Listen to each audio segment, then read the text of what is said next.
We here at the Celebration Bowl in Media Row, and I'm with the man that's next to the man that's over the man, the offensive coordinator. As they say, Coach Buck, but his name is Coach Buckner. How you doing, Coach? I'm doing well, man. Man, Thanks for having me. hey, thanks for coming on and giving us your time. And I was talking to Coach Buckner earlier. He got coffee. I'm gonna show you. All the coaches got coffee. They actually been up coaching and picking up their kids and their parents. You know, people think that you come to games like this that you just enjoy every moment.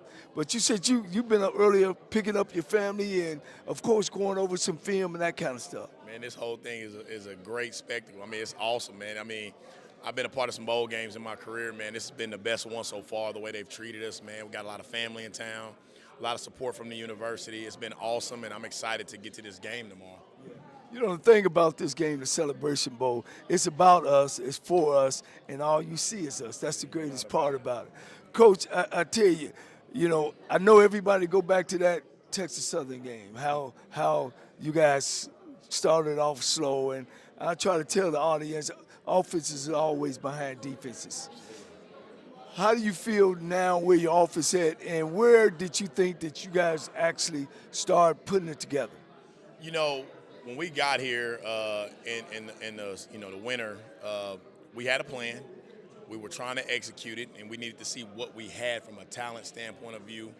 We had a bunch of kids that were journeymen that came from all over the place, and like you said, it's tough to put it all together right away. You know, getting through that Texas Southern game and seeing our guys make plays, they didn't flinch. You got to drive, 2 minutes left in the game, and we found our way down the field for 90-plus yards. You knew you had something, but you had to continue to work. And what we did was go up against the number one defense, which people didn't know that, but we knew they were. We went up against the number one defense for about 8 to 10 months, and that made us better. It's nothing but what our defense did from the top down, from Coach Anderson, obviously, Coach Early, and Coach Jackson himself, that made us better offensively. We competed every day, and we won situational balls. Sometimes, and in the defense one, it was a give and take, tug and pull each and every day. And our kids just continue to believe, man, and I'm so proud of those guys. Now, you got it bad because I was an offense coordinator too. And I don't like that two quarterback system. I just want to throw that in there, but you came around, but you had two great ones.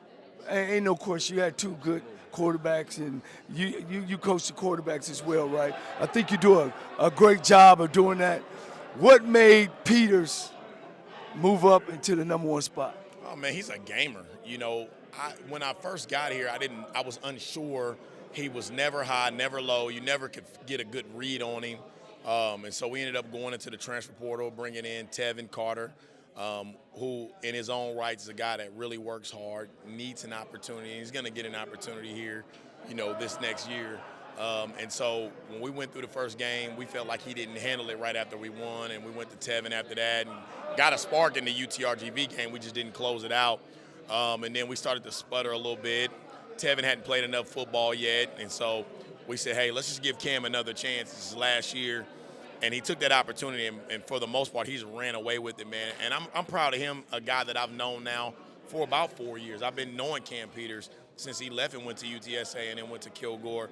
And so the relationship was there, and now we just needed to do the work. I know you were talking about how good your defenses are, and iron sharpens iron. What game did you think, if you could think back, of saying we got it now, we on course and we moving forward? Well, you kind of started to see it in the Grambling game. We had an opportunity to really, really pull away in that game. We dropped the critical pass in the second quarter. Rodney Ojo, young guy that hadn't played a lot of football again. You're trying to grow these guys up and put them in positions to be successful for the team and just do that 111. But I knew right then and there, I was like, man, if we just stay the course, don't turn the football over, be efficient on third down, and get to the red zone more, we'll be good. And then, fast forward, you go to Alabama State. We come out and score our first 3 drives, and then we started turning the football over. I was like, man, if we protect the ball now, we got a chance. And then you look at the end of the season, man, I would say we're averaging around like 44 points a game through the last month and a half of the season, man, which is phenomenal for us. And again, I really put all that, for our offensive staff, getting that done. Our players believing these young men do a phenomenal job of coming in and buying in each and every day. They knew that we had something, and so we started to build on that and put these guys in more position to be successful. And I love getting these guys the ball in a multitude of ways, man. And so I think we've shown that we can go out there and compete against any defense in the country and still be effective. Well, you in the national championship game. They need to go against y'all because y'all number one in the country. I think you do an exceptional job with your offense and spreading it out.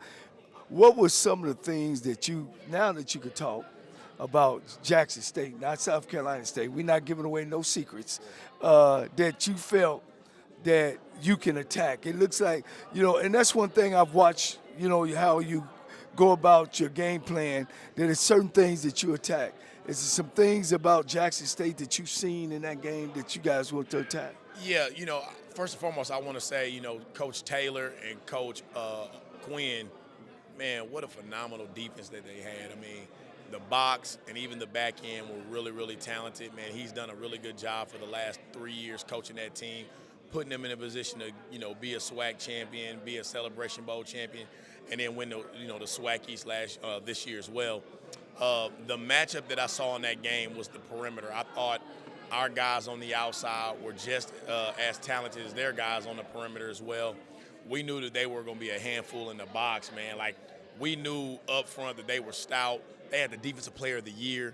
He was an offensive player, a quarterback, goes to East Los Angeles, comes back, playing defense, made the switch while he was out there.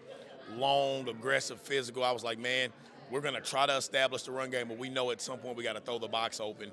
The thing we were not accounting for in that game was being pressured as much as we were. And in the last 3 to 4 weeks of the season, we started to get pressure more, and I was like, well, we must be doing something right if people got to disrupt our timing and put us in third and long or second and long situations, and we got to dig ourselves out of them, which, we found ways to do that, man. And, again, it's just a total testament to our players.